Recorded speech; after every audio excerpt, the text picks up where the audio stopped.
It's a new episode of Bid Nerds, your daily nerd out on the most interesting car of the day from all the automotive enthusiast auction sites. My name is John Polnik. There it is. It's right below me, so it must be true. You just heard my partner Michael Deeb over there in San Francisco. What's up, Michael Deeb?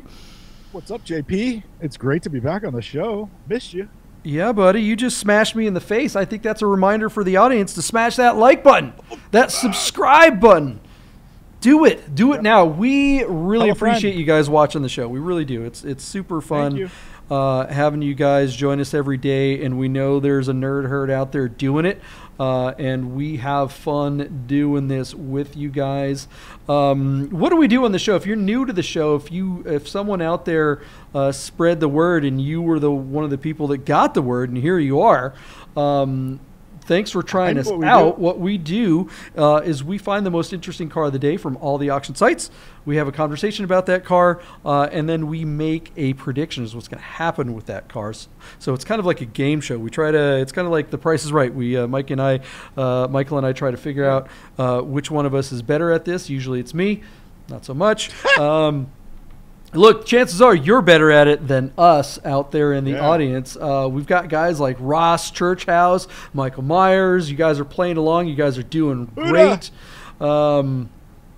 Yeah, we really appreciate you guys making comments and watching the show. And some of you guys are even playing along regularly and doing really, really well at it, like better than us, if I'm honest. Yeah. A lot of we had a third Family Guy 5150 is really good. We had a third nerd on last week, and he kind of kicked our butt. He won 2.5 out of the 5 days, so he'll never be on the show again. That's for sure. Yeah, Lane Skelton, you know who you are. Everyone's better at this than we are. Come on, let's be honest. Let's get out of here. Having some technical issues. All right, guys, what do you think? What's that? Let's get to the car. Michael Deeb, you want to tell us about what it is? So Doug DeMuro, JP, we criticize him for his. I don't know, how should we say, like, I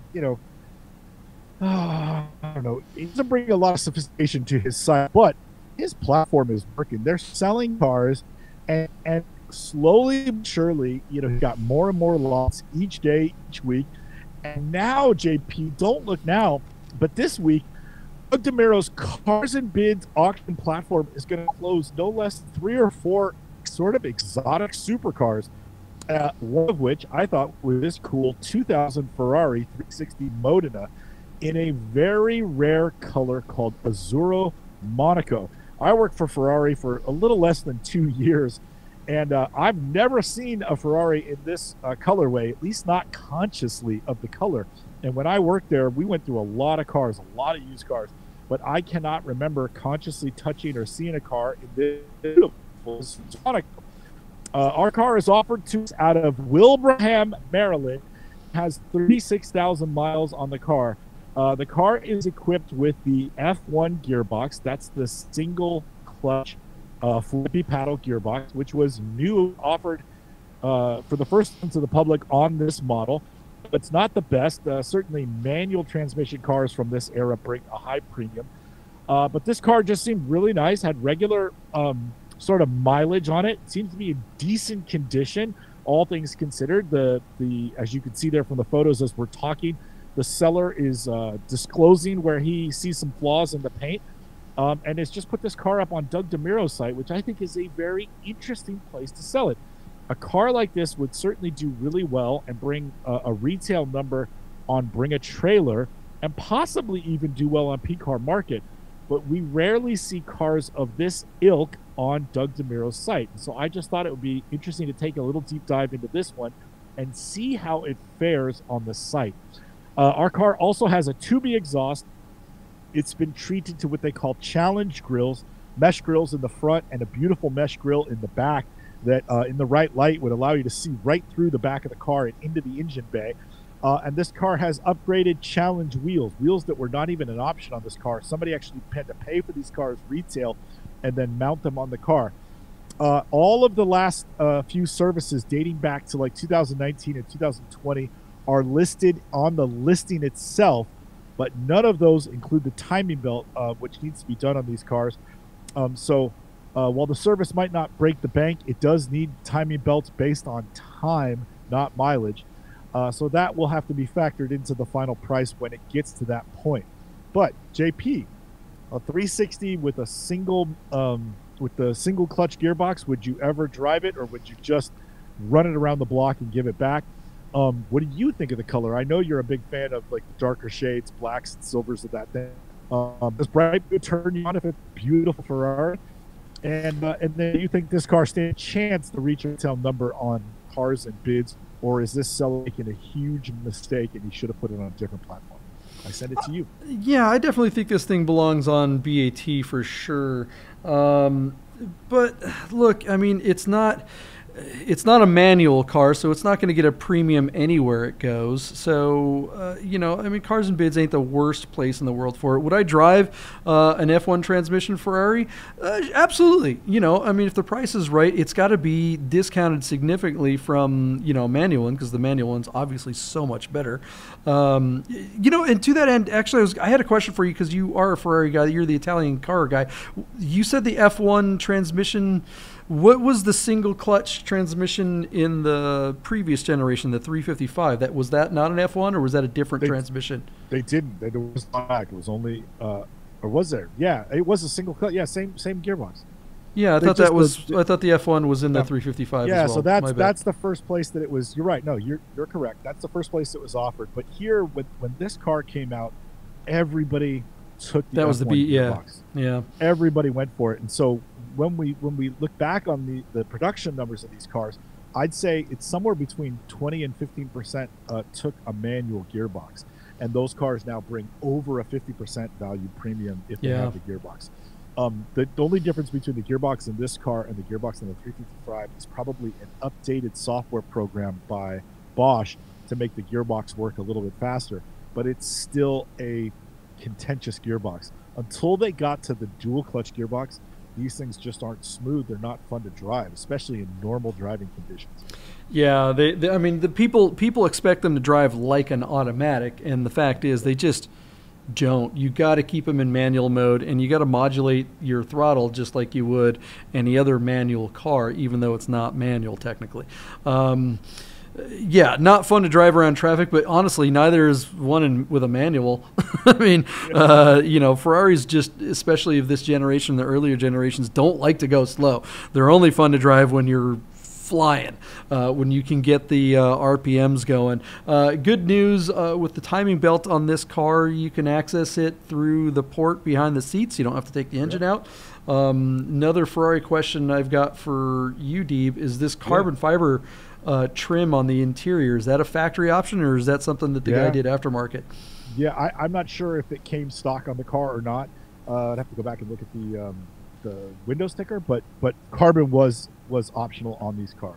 Okay, then there sure is a lot of it. I mean, I don't know the 360s that well. Yeah, I've never noticed the flappy paddles on the actual steering wheel. Those are stock. I guess I thought the shape was different.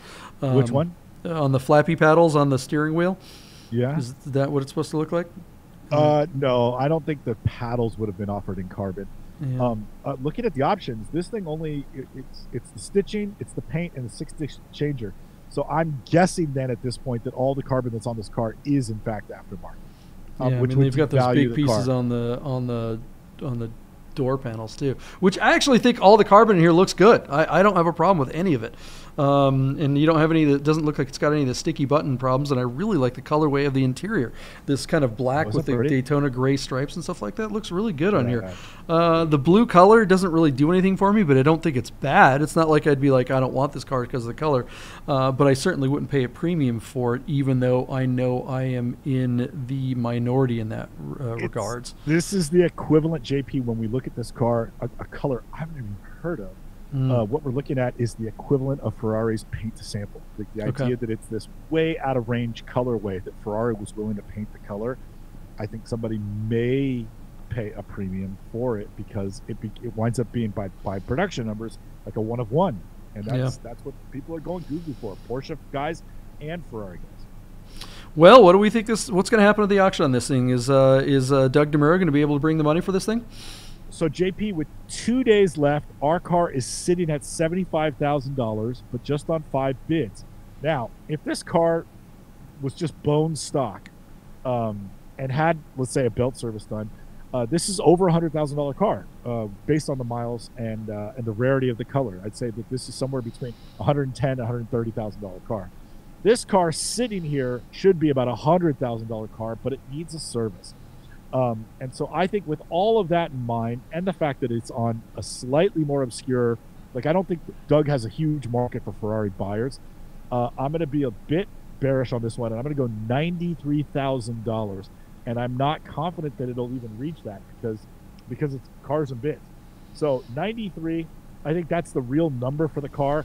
I think Doug can get that because it's not a ton of money, but let's see what happens. I'm going to go 93 and send it to you.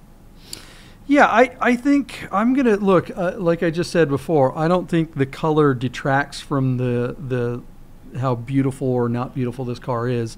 The 360 Modena is definitely a car that is, some people, it's debatable if this is one of the prettier Ferraris or one of the least attractive Ferraris. I really like them.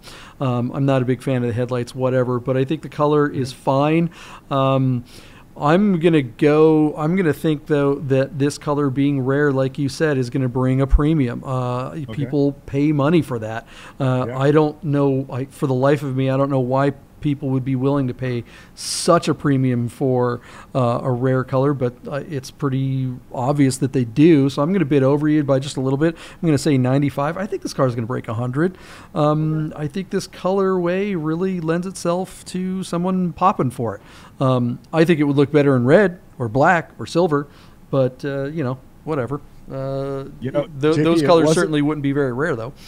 It wasn't that long ago that if you paid a retail price for a blue Ferrari, your close friends would take you to the doctor and have your head examined. Yeah. But now look what's happening. So let's see if you're right. It wouldn't surprise me if it broke 100, but I just think if you consider all the factors here, this car has no business breaking 100 on cars and bids. Yeah, the one time I almost, people always say, oh, I almost bought a car and then didn't, right? People say that all the time. Well, I almost bought a 355 coupe once, and it was a similar color to this. It was kind of more of it was leaking cool. There's a bunch of stuff that I found out, and I jumped off the ledge, I was talked off the ledge, rather. Yes. But the point is, I can say I almost bought it because I actually had financing lined up for it. I didn't have the money to pay for the whole thing. And I almost bought a blue 355. And the only reason, really, that I could afford to buy it was because the color was such a weird color that nobody wanted it. But now that one would probably be 30% premium. So there it is. But I'm sure I would have lost all my money. That would have probably been the worst financial decision of all time because that was far enough long ago that I would have killed myself from all the maintenance costs that I never would have recouped them from the appreciation. Anyways, what do you guys think? Is a blue Ferrari going to bring the money, or is Doug DeMuro just going to choke the chicken on this one and not be able to get it done? We will find out right after this.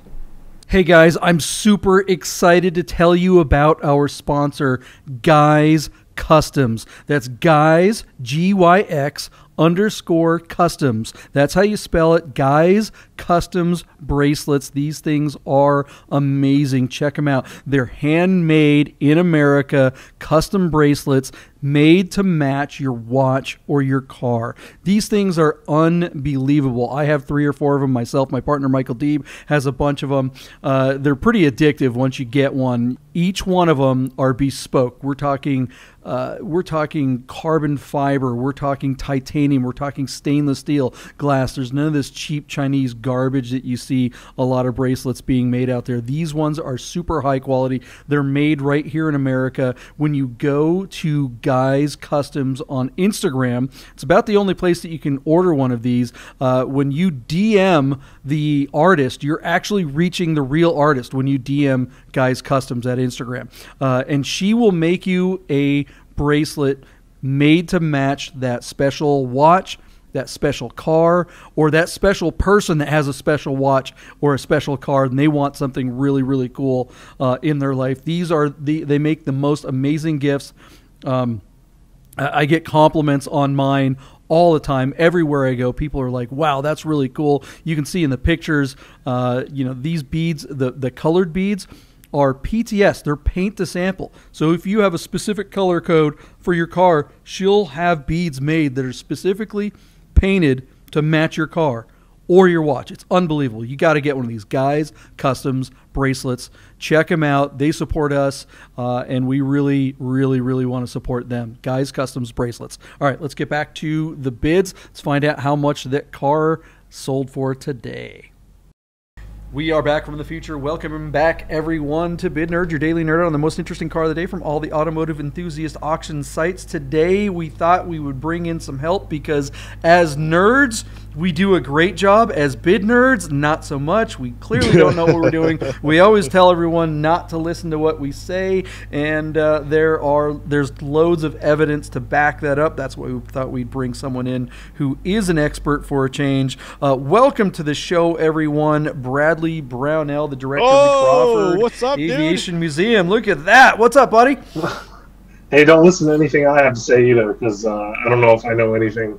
But yeah, I'm glad to be here. Thanks for having me. Let's nerd out on some bids. Nice. Yeah. Did you tell when you were interviewing to be the director of the Crawford Automotive Aviation Museum? Did you say, "Yeah, I don't know anything"? He said, "No, you're the guy for Pretty much, yeah. He said I have an extensive library of car and driver magazines that smell of rich lithium." That's right. Yeah, I mean, I basically did that. I said, I don't know if I'm the right guy. I don't know. No, I'm kidding. This job is basically made for me. Talk about being a nerd. I am the big nerd for all things automotive and history, and I'm really loving my time here at the Crawford. Excellent. All right, Congratulations, buddy. I think we have a car built for you too. Today's car, for everyone who's been watching, they already know what we've been talking about. We've been talking about this beautiful Ferrari Modena in this kind of Deeb. Remind everyone real quick what we got here, and let's give Bradley a chance to bid on it too. Doug DeMiro's site, Cars and Bids, is offering this 2000 Ferrari 360 Modena in a very rare color that I've never heard of, Azzurro Monaco. The car has 36,000 miles. More importantly, it is the F1 transmission. Looks like somebody added the Challenge grills, the Challenge wheels. The Daytona seats look beautiful. Grigio Scuro and Grigio Fumo are the two colorways on the interior, Bradley. It doesn't look like a belt service has been done in a while, but it's not as expensive as you might think on this car because you can access the belt on the back. Cars offered out of Wilbraham, Maryland. So, title is a clean Connecticut title. Bradley, what do you think a car like that is worth? That's tough to say. I would avoid the F1 transmission for sure. I would say,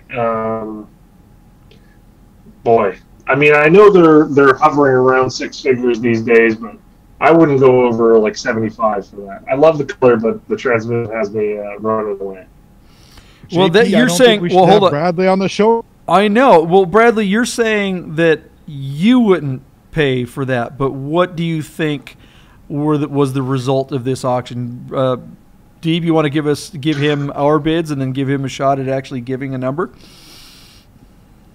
I said 93,000, and JP took the over at 95,000. Well, I mean, the color is going to do a lot for the value there, and it does look like it's in nice shape, but I'd be wary of without a recent engine service, so I'll go the under 90. All right. Yeah, your first bid at 75 was pretty damn good. Car sold, and this is interesting because Car Bids does not sell a lot of exotic cars or supercars like this, and that's why I thought it was interesting. Also, the color intrigued me because I've never heard of it. $78,000, but interestingly, just 8 bids on this car on Doug DeMuro's platform.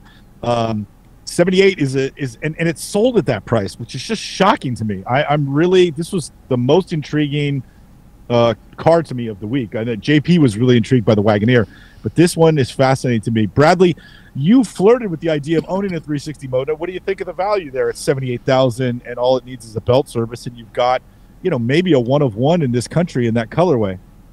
Yeah, with F1 it ain't me, but somebody got a good car for a decent price, I think. Yeah, I think so too. I think they ripped it for less than 80 grand. Belt service or otherwise. I think that is an incredible deal. I think that's what these were kind of going for, though, before everything went crazy, and this just looks like a correction to me. I really like the upgrades on this. I love the Challenge grille. I actually, you know, I've never really been a big fan of almost any blue, and normally this blue wouldn't do it for me, but I'm really liking this car. This would be at $80,000. I think this thing is just fantastic. That's a lot of bling for the buck. Yeah. You know, absolutely, of course, I would prefer a 6-speed one. But yeah, 6-speed one, Bradley, what do you think? I think they're going for like at least almost twice as much. I mean, for a 6-speed, the exact same car, if it were a manual, what do you think? 140, 150?